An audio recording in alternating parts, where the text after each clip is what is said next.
Subscribe करें और bell दबाएं ताकि कोई खबर रह न जाए।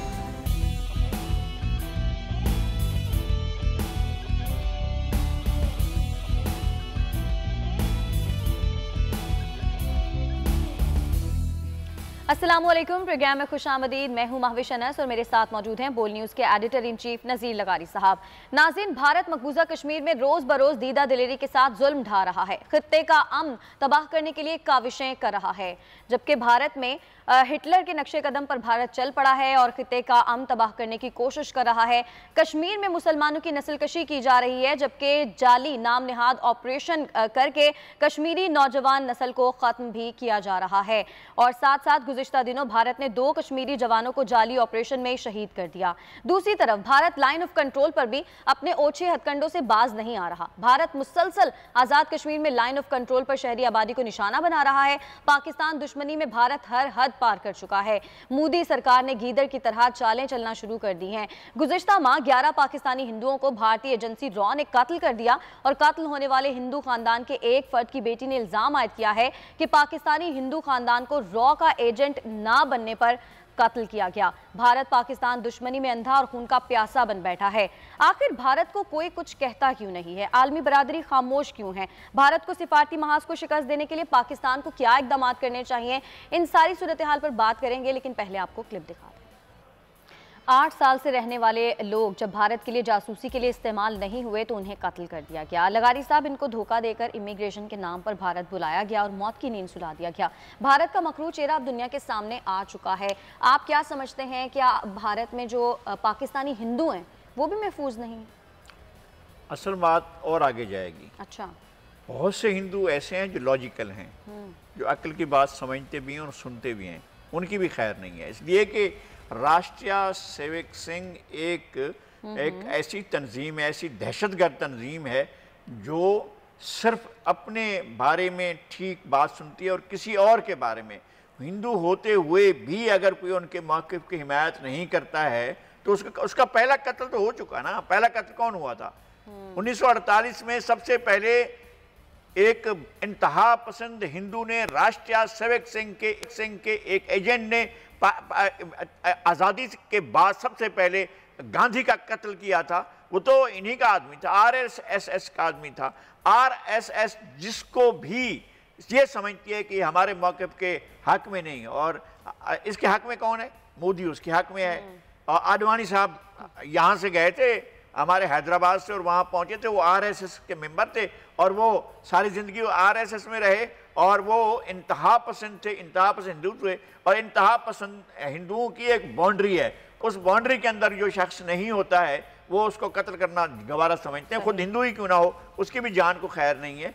अक़लियतें गैर महफूज हैं, लेकिन अक़लियतों के साथ साथ खुद हिंदू भी गैर महफूज हैं। और ये जो सुहाना ख्वाब दिखाया जा रहा है कि हिंदू यहाँ आ जाएं और उनको किया जाएगा, बराबर में तो नेपाल है। ये तो नेपाल के लिए ज़्यादा खतरा है।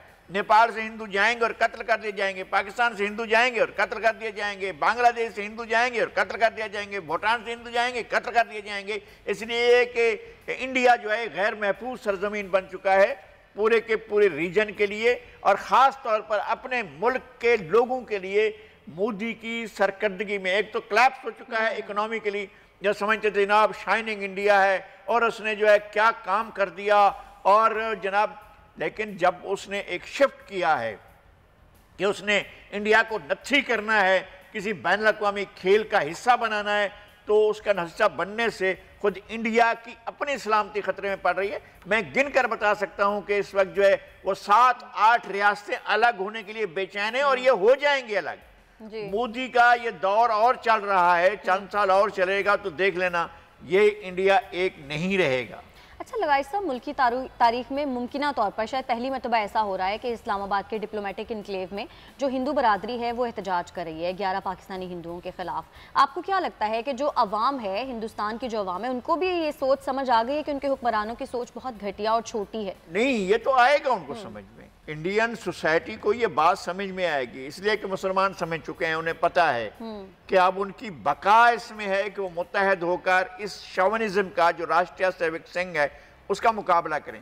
इसी तरह से जो है वो ईसाई कम्युनिटी को भी ये समझ आ चुकी है कि वो गैर महफूज हैं और यूरोप को देखिएगा, यूरोप बाहर आएगा, यूरोप बात करेगा, इसलिए कि ईसाई कम्युनिटी पर भी अटैक्स हो रहे हैं, बुद्ध कम्युनिटी पर अटैक हो रहे हैं, जिनको इन्होंने अपनी दुकान बनाया हुआ था कि जनाब हम तिब्बत की दुकान लगाकर बैठे हैं और हम दलाई लामा को लाकर बिठा चुके हैं और हम यहाँ पर तिब्बत की जो है वो पार्लियामेंट बनाते हैं और तिब्बत की फुलामा, इन सब लोग इनके ये जितने भी खेल ड्रामे हैं अब इनके खुलने का वक्त आ गया है।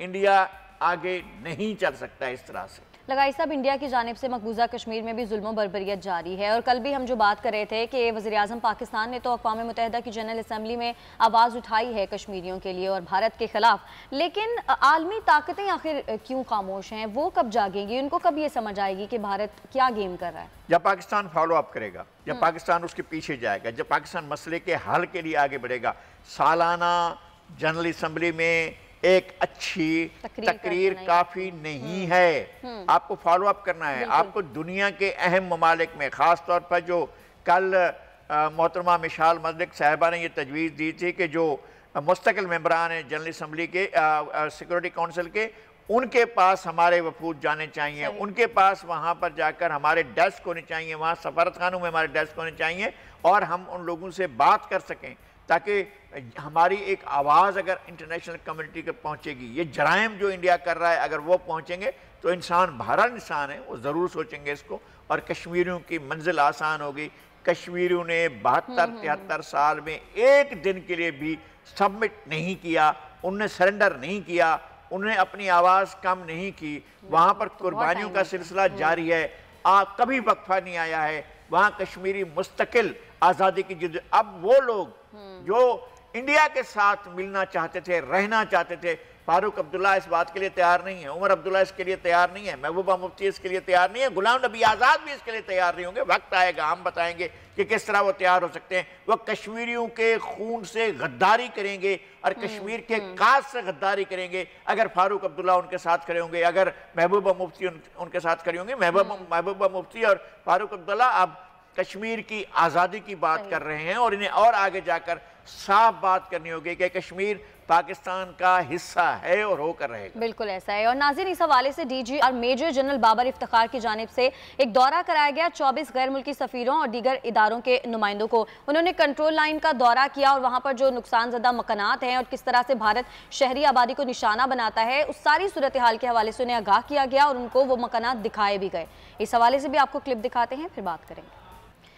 नाज़रीन, भारतीय फ़ौज दानिस्ता तौर पर शहरी आबादी को निशाना बनाती है, लेकिन पाक फ़ौज की जानिब से हमेशा जिम्मेदारी का सबूत दिया गया और हमेशा भारत की चौकियों को निशाना बनाया गया, कभी भी शहरी आबादी को निशाना नहीं बनाया गया।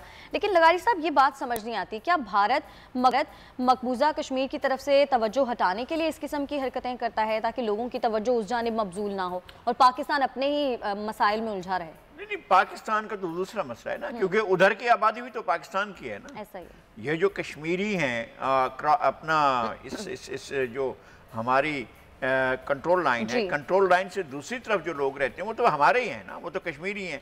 इंडिया के लिए ना उनकी कोई हैसियत है ना हमारे लोगों की कोई हैसियत है। वो एक बुच्चर की तरह, एक कसाई की तरह, एक बेरहम दरिंदे की तरह, एक भेड़िए की तरह वो वारदात करता है। और उसने इतनी बड़ी फौज जो है पिछले 20-25 साल से, दुनिया पूछती नहीं है यार आप क्या करते हैं, आप दुनिया को जाकर एक केस क्यों नहीं पेश करते हैं कि एक ऐसे खित्ते के अंदर जो कश्मीर की वादी है उसके अंदर और लद्दाख के अंदर और जम्मू के अंदर ये क्या कर रही है। यहाँ पर इंडिया की फौज का एक बहुत बड़ा हिस्सा, 1/3 से भी ज़्यादा हिस्सा जो है वो यहाँ रखा हुआ है कश्मीर के अंदर। वो यहाँ फौज क्या कर रही है? दुनिया में कहीं भी दुनिया के किसी खित्ते में भी इतनी बड़ी फौजी कंसंट्रेशन कहीं भी नहीं है जितनी कश्मीर के अंदर है। और कश्मीरी ने क्या इस फौजी कंसंट्रेशन के बावजूद उनने सरेंडर किया है, उनने सबमिट किया है, उनने कहा है कि जनाब हम मानते हैं इंडिया जो है वो एक दिन हर गुजरते दिन के साथ वहां पर इंडिया के खिलाफ नफरत तेज हो रही है। अगर इंडिया ये समझता है कि वहां आबादकारी करेगा तो ये मुमकिन नहीं है। कश्मीरी इसको रेजिस्ट करेंगे, कश्मीरी आबाद नहीं होने देंगे और हो भी नहीं सकेंगे। और अब दुनिया के लिए ये वक्त आ गया है कि कश्मीर के बारे में एक लॉजिकल फैसला किया। आपने सूडान में फैसला किया, जनूबी सूडान में किया, आपने तैमूर में फैसला किया, तो यहाँ इस बुनियाद पर नहीं कर सकते हैं। आप एक नाजायज रियासत बनाकर बैठे हैं इसराइल की, उसके लिए तो आप बहुत कुछ करते हैं, लेकिन क्या आपको यहाँ पर कश्मीरी नजर नहीं आ रहे? बिल्कुल ऐसा। आपको कश्मीरियों को और फलस्तीनियों को आज़ादी देनी होगी, इसके अलावा और कोई रास्ता नहीं। ठीक है नाज़रीन, अब एक और अहम मामले की बात है। मुसलसल तनकीद और अदालती रिमार्क्स के बाद अब सेहत इंसाफ कार्ड का नाम और उसका जो डिज़ाइन है वो तब्दील करने का फैसला कर लिया गया है। इस पर पहले क्लिप देखते हैं, फिर बात करें।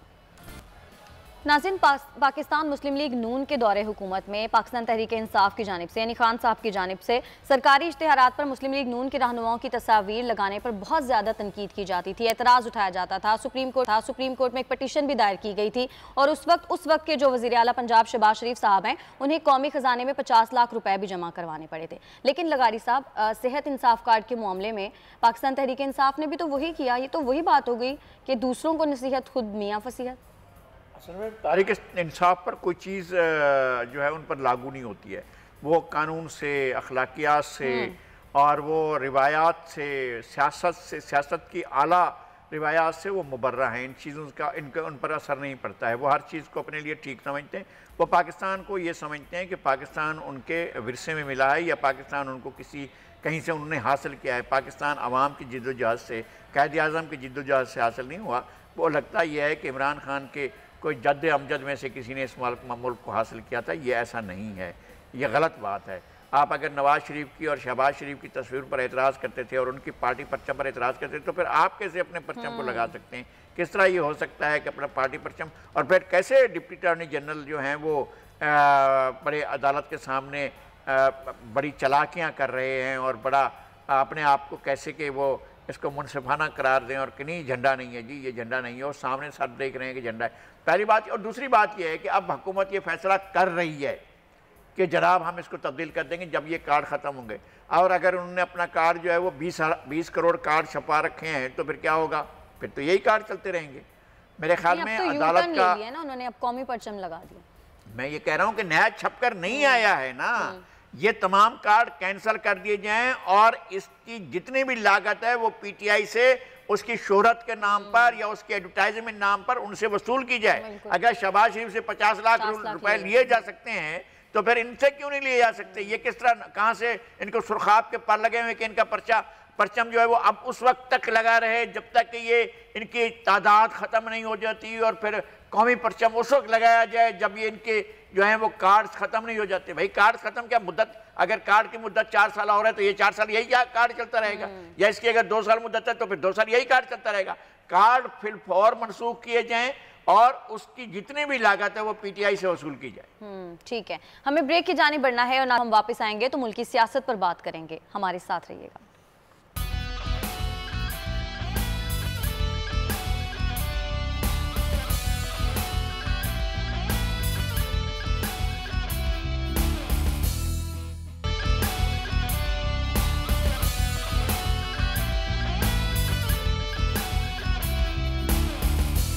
वेलकम बैक नाज़रीन, बात करेंगे 23 सितंबर की रात तलाल चौधरी साहब पर खातून एमएनए आयशा रजब के घर के बाहर तशद्दुद हुआ। वो शदीद ज़ख्मी हुए, उनको फ्रैक्चर आया, बाजू उनका फ्रैक्चर हुआ, पाँव और कमर में भी शदीद ज़ख्म आए और इस वक्त वो अस्पताल में हैं। तो आयशा रजब जो कि रुकने कौमी असम्बली हैं, उनकी जानिब से इस सारे मामले के बाद अब एक बयान सामने आया है। उन्होंने कहा है कि खामखा सुनी सुनाई बातों पर यकीन करके मेरी इज्जत को ना उछाला जाए और मेरी इज्जत पर सवाल ना उठाया जाए। लगारी साहब, सवाल मेरा आपसे ये है, जब भी इस किस्म का कोई भी वाक़या होता है तो हम देखते हैं कि हमारे मुआशरे में एक कल्चर बन चुका है कि औरत की कैरेक्टर असैसिनेशन करना शुरू कर देते हैं, औरत का नाम उछाला जाता है। ये वाला कल्चर हमारे मुआशरे से कब ख़त्म होगा? कमज़ोर मुआशरों का ये मसला है। इंतहाई कमज़ोर मुआशरे होते हैं जिनकी कोई अखलाकियात नहीं होती। हम अखलाकियात से बेबहरा हो चुके हैं। हम मज़हब का नाम इस्तेमाल करते हैं और हम मज़हब को फॉलो नहीं करते हैं। हम आला अखलाकियात का नाम लेते हैं, आला अखलाकियात को फॉलो नहीं करते हैं। दुनिया ने, इंसान ने जो तहजीब हासिल की है, एक हज़ारों बरस के अमल के नतीजे में इंसान ने रिश्तों का तकद्दुस हासिल किया है, औरत और मर्द का एक जायज़ मकाम का तकद्दुस हासिल किया है। हमारे मज़हब ने, हमारे दीन ने ये बताया, हम उस तरफ नहीं जाते हैं, हम सिर्फ किरदार कुशी पर लग जाते हैं। बिल्कुल, आखिर वो किसी की बहन है, आयशा रजब किसी की बेटी है। मुझे ऐसा लग रहा है कि जैसे मेरे बच्चों की कैरेक्टर असैसिनेशन हो रही। ये कोई तरीक़ेकार है कि सारे का सारा मीडिया जो है वो डंडे उठाकर चल पड़ा है और फिर उसका मौक़िफ़ तो लो यार। बिल्कुल ऐसा। ठीक है, उसको चोटें लगी हुई हैं, वो किसी भी जगह पर पड़े हुए हैं तलाल चौधरी, उनको छोड़े, आप खातून का मौक़िफ़ तो लें। अगर वो मौक़िफ़ लेकर कहती हैं कि जनाब कोई मसला है तो फिर आप उसकी तरफ जाएँ। एक खातून की बेइज्जती करना या उनका कैरेक्टर असैसिनेशन करना या उनका नाम उछालना, ये तो कोई तरीका नहीं है और इंतहाई गलत बात। मुस्लिम लीग नून के रहनुमा मलिक मोहम्मद अहमद खान साहब ने भी हमें ज्वाइन किया है, उनसे भी सारी सूरत हाल पे बात करेंगे। बहुत शुक्रिया मलिक साहब आपके कीमती वक्त का। सर कहिएगा, ये जो वाकया पेश आया है, लीगी रहनुमा तलाल चौधरी साहब पर तशद्दुद किया गया, किसने तशद्दुद किया और क्यों किया गया, असल बात है क्या? जी आपका बहुत शुक्रिया। देखिए for a very personal reason मैं क्योंकि मरहूम रजब अली बलोच के साथ मेरा एक बड़ा ही न्याजबंदी का रिश्ता था, तो ज़ाती वजह से मैं इस मौजू पे कोई बात नहीं करना चाहता। बहरहाल जो बात अभी लगारी साहब कर रहे थे, इसमें इट्स वेरी अनफॉर्चुनेट सिचुएशनली कभी सूरत हाल है।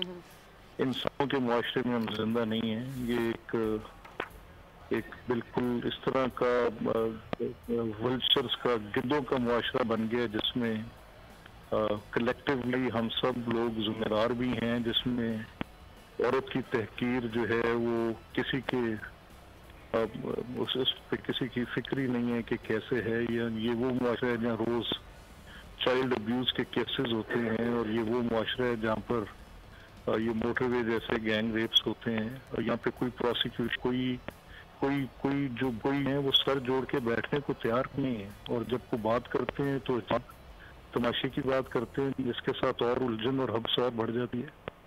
और ये जो एक कल से तमाशा लगा है, इसमें I don't know who is at fault और who is not at fault इस बात पे। वैसे अदरवाइज जब पीछे ये एक मामला हुआ था जिसकी आज ये मैंने इन जोकर्स को बात करते सुनी, जो ये पीटीआई के गवर्नमेंट के स्पोक्स पर्सन हैं, तो उस वक्त जब ये बात इमरान खान के हवाले से हो रही थी तो हमने भी again said for a personal reason we will not say a word on it. हमारी समझ से बाला तर है कि किस किस्म की सोसाइटी हम तश्कील देने जा रहे हैं, और दे दी है हमने। यहाँ पर एक इस तरह से फैब्रिक टूटा है कि वो लोग जो इन बुराइयों का कला कमा करने चाहिए थे वो इसको बढ़ा रहे थे, वो इस बहस को बढ़ा रहे हैं। ये इस बहस को नहीं बढ़ना चाहिए मलिक साहब, इस बहस को किसी सूरत में नहीं बढ़ना चाहिए।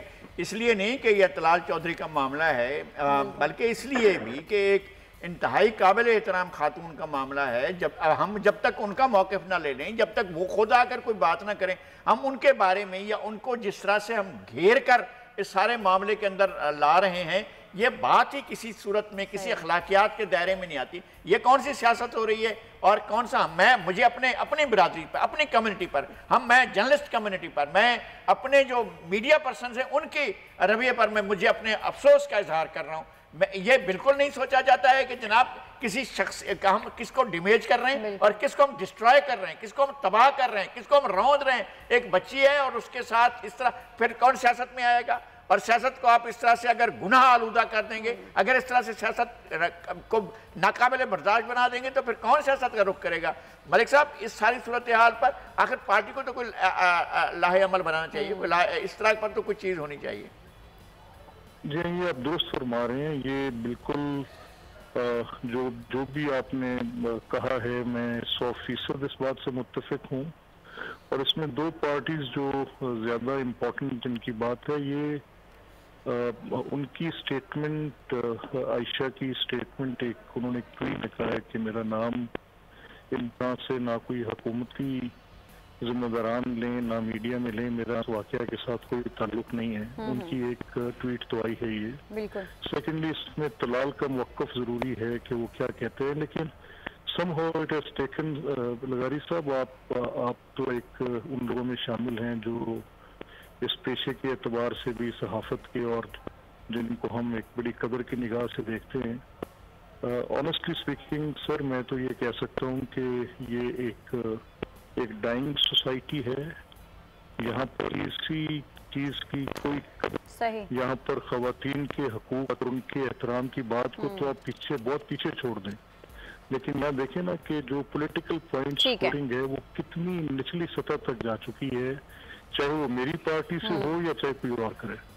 ये तो इस हद तक भी हो गई है कि इसके बाद बिल्कुल सियासी कल्चर जो है बहुत बुरा होता जा रहा है, इसमें कोई शक ही नहीं रहेगा। बिल्कुल ऐसा ही है और इस कल्चर को अब खत्म हो जाना चाहिए। अब कुछ एपीसी के हवाले से मलिक साहब बात कर लेते हैं। ऑल पार्टीज कॉन्फ्रेंस तो हो गई और तीनों बड़ी जमातों ने हुकूमत के खिलाफ तहरीक का भी ऐलान कर दिया, लेकिन इस पर अमल दरामद कब तक होगा और क्या किया जाएगा आइंदा आने वाले दिनों में?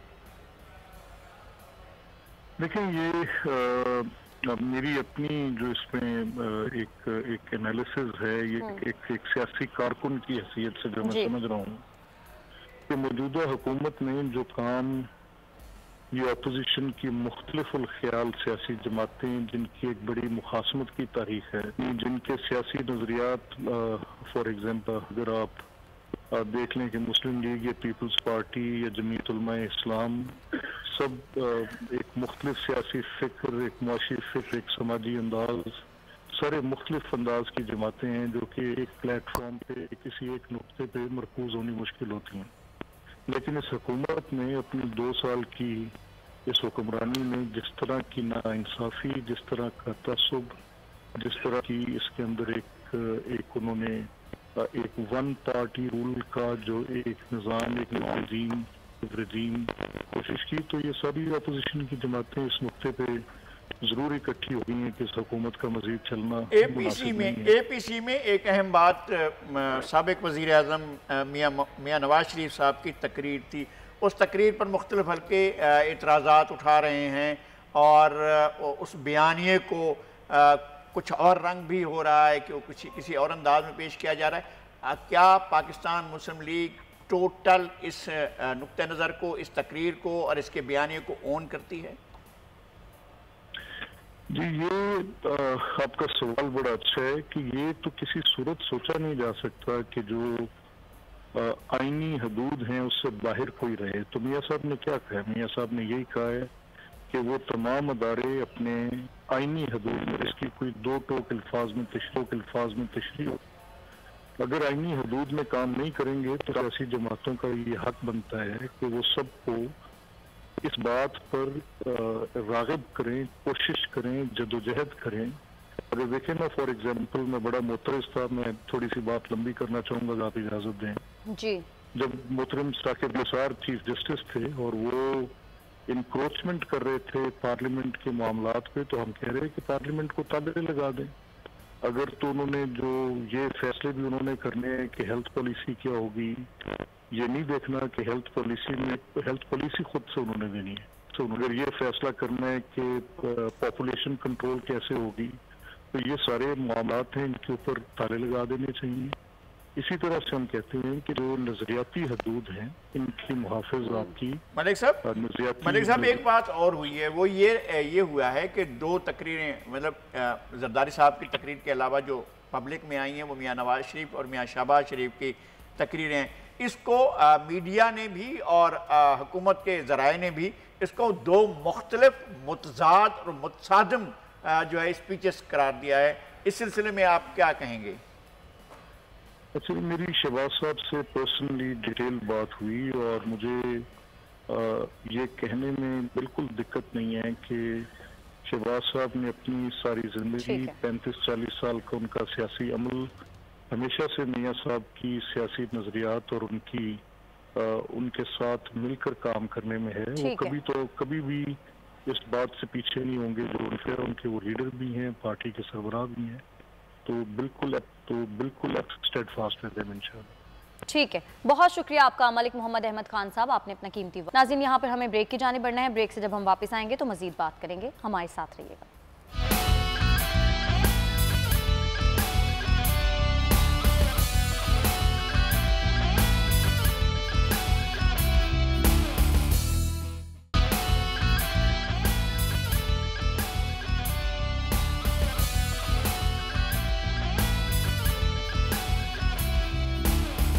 वेलकम बैक नाज़रीन। वज़ीर आज़म पाकिस्तान इमरान खान का अमरीकी जरीदे में एक आर्टिकल छपा है जिसमें उन्होंने बड़ा दावा किया है। उनकी जानिब से कहा गया पाकिस्तान का खित्ते में अमन का मिशन 2 दिहाइयों की जंग का खात्मा करीब आ गया है। लगाई साहब, वज़ीर आज़म ने इस आर्टिकल में जो मौक़िफ़ अपनाया है उस पर आप क्या कहें?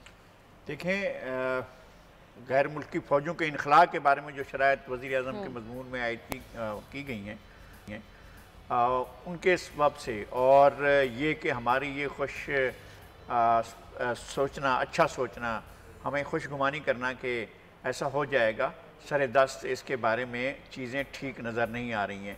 जनरल ज़ियाउल हक के दौर में भी जब जनीवा अकॉर्ड हो रहा था, उस वक्त भी जनरल ज़िया इस बात पर जोर दे रहे थे कि पहले वहाँ एक स्टेबल तालिबान मुजाहिदीन की हुकूमत बनाई जाए और उसके बाद रूसी फ़ौजों का इनखलाब हो, लेकिन ऐसा नहीं हुआ।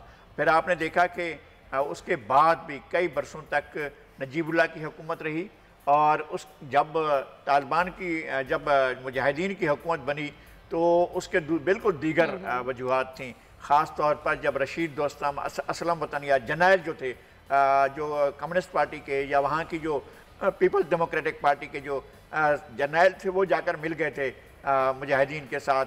शाहनवाज तनई मिल गया था, असलम वतनियार मिल गया था, मोमिन जो है वो भी एक ढिलमिल, जनरल मोमिन भी एक ढिलमिल तरीके से चले गए थे। तो जब रशीद दोस्तम जो है वो जाकर मिल गया था अहमद शाह मसूद के साथ और वो 600 टैंक लेकर काबुल में जब आ गए थे, तब जाकर नजीबुल्लाह का इक़्तिदार ख़त्म हुआ था।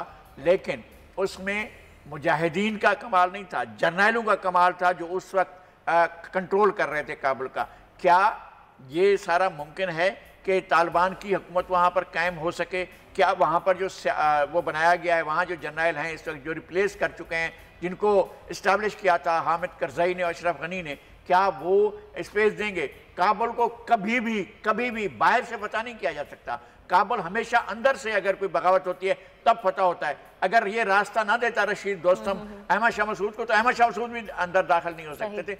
अहमद शाह मसूद ने और रशीद दोस्तम ने मिलकर किस तरह से निकाला था गुलबदीन हिकमत यार को, किस तरह से यहाँ निकाल बाहर किया था बाकी लोगों को। मैं खुद जाकर मिला था गुलबदीन हिकमत यार से, वो बहुत दूर बैठे हुए थे, रशखोर के इलाके में, चार शियाब के इलाके में जाकर उन्होंने पनाह ली हुई थी। और सिर्फ एक वो थे हकानी साहब थे जिन्होंने चहलस्तून के इलाके में पनाह ली हुई थी। शहर के अंदर जो है वो मौलवी यूनुस खालिस बैठे हुए थे। ये बाद में आए थे जब रशीद दोस्तम ने शहर में सबका इक़्तिदार का खात्मा किया था। ठीक है लगाई साहब, कुछ कराची के हवाले से बात कर लेते हैं। एमक्यूएम के बाद अब जमात इस्लामी भी मैदान में आ गई है। हुकूक़ कराची मार्च के हवाले से तैयारियां मुकम्मल कर ली गई हैं। इनके जो मुतालिबात हैं वो तो बहुत सारे हैं, लेकिन जो मेन है वो ये है कि जाली डोमिसाइल बंद करो, मरदमशुमारी दोबारा से करवाओ कि इलेक्ट्रिक से छुटकारा दो। आपको लगता है ये मुतालिबात माने जाएंगे? नहीं माने जाने चाहिए भाई। ये क्या बात हुई कि मुतालिबात माने जाएंगे या नहीं माने जाएंगे? हुकूमत को इस पर ज़रूर गौर करना चाहिए। ये नादरा से मुतालबा कर रहे हैं कि वो जाली ये तो हमारा मुतालबा है कि भाई यहाँ पर दुनिया भर से लोग आ जाते हैं, बंगाल से, बर्मा से, ईरान से, अफगानिस्तान से, चीन से, जापान से, इधर उधर से जो भी लोग आ जाते हैं और आकर यहाँ पर जो उनको शनाख्ती कार्ड भी मिल जाते हैं, पासपोर्ट भी मिल जाते हैं। यहाँ के लोग रुल रहे होते हैं, जो यहाँ पर रह रहे हैं वो उन लोगों को ना शनाख्ती कार्ड मिलते हैं ना पासपोर्ट मिलते हैं। यहाँ के लोग कहते हैं कि जाएँ अपने बाप का और अपनी माँ का कोई ऐसा सबूत ले आओ, निकाहनामा ले आओ। भाई यहाँ आपको पता है कि अयूब खान के आने से पहले और वो जो फैमिली एक्ट आया था उससे पहले कागज पर निकाह नहीं होता था। वो कहाँ से लाएंगे लोग निकाहनामा? अपने माँ बाप का होता ही नहीं था कागज पर निकाह। वो तो ऐसे शर्तें पढ़कर इस तरह से मौलवी साहब निकाह कर दिया करते, निकाह हो जाया करता था। तो जब वो कागजात नहीं मिलेंगे तो उनको तो बना नहीं देते। सिंधी हूँ, सराइकी हूँ, बलोच हूँ, पठान हूँ, पंजाबी हूँ या कोई और हूँ, उनको तो शनाख्ती कार्ड मिलता नहीं है। गैर मुल्की आते हैं यहाँ पर सबको शनाख्ती कार्ड मिल जाते हैं। यहाँ पर लोग आते हैं गैर मुल्की आकर यहाँ वजीर बन जाते हैं। हैरत अंगेज बात होती है। एक शमीम साहब आए थे और दो तीन साल पहले आए, फिर यहाँ वजीर बने, वजीर बनकर 2-3 साल वजीर रहे और उसके बाद जब मुल्क से चले गए, मालूम हो वो अमेरिका में चले गए, शिफ्ट भी हो गए, वापस हो गए। तो इस तरह के अगर रास्ता रोकना है तो सबका रास्ता रोकना चाहिए, कोई गैर मुल्की यहाँ ना है। ऐसा नहीं है कि जनाब बर्मा वालों के लिए दरवाजे खुले हुए हैं, ऐसा है कि जनाब बांग्लादेश वालों के लिए दरवाजे खुले हुए हैं, ऐसा है कि इंडिया से आने वालों के लिए दरवाजे खुले हैं। किसी के लिए कोई दरवाज़ा नहीं खुला हुआ है, सबके दरवाजे बंद करें और यहाँ के जो जेन्युइन लोग हैं उनको ही शनाख्ती कार्ड जारी किए जाएँ और उन्हीं का ही इसका यहाँ पर हक होना चाहिए। ठीक है लगाई साहब, जिला किमाड़ी में पहली सड़क मुकम्मल हो गई है। अच्छी खबर यह है मनोड़ा में सैंडस्पिट भी अता कर दिया गया है। वज़ीर आला सिंध मुराद अली शाह साहब भी बड़ी खुशी का इजहार करें। मेरे ख्याल में एक बड़ी खुशी की बात है, ऐसा हो गया है। लेकिन असल प्रोजेक्ट जो था उस पर अभी काम होना बाकी है कि वहाँ से पोर्ट से लेकर यहाँ पर ये जो शाहराह बनी है इसको मिलाने वाली एक शाहराह बननी थी और वो समंदर के ऊपर से बननी थी, उसको भी कंप्लीट होना ज़रूरी है। वो 2 तरफा एक रोड थी ताकि ये हॉक्स बे का इलाका जो है उसको मिलाया जा सके। अगर हॉक्स बे और सैंडस्पिट्स का इलाका मिल जाता है कराची के मरकजी इलाकों के साथ और एक शाहराह बन जाती है जो एक प्रपोज शाहराह थी, तो फिर इसके बाद एक बहुत बड़ा नई डेवलपमेंट का फेज होगा। फिर आपके लिए जो हॉक्स बे का इलाका है, जो लियारी डेवलपमेंट अथॉरिटी का इलाका है, उसमें बहुत बड़ी डेवलपमेंट होगी। मेरे ख्याल में पाकिस्तान में सबसे बड़ा अगर वो होगी इम्कानात होंगे तो उस इलाके के होंगे। ठीक है, बहुत शुक्रिया आपका लगारी साहब। आज के लिए प्रोग्राम से इतना ही। अब अगले हफ्ते फिर से आपकी खिदमत में हाजिर होंगे, तब तक के लिए हमें इजाजत दीजिएगा। अल्लाह ने के बाद।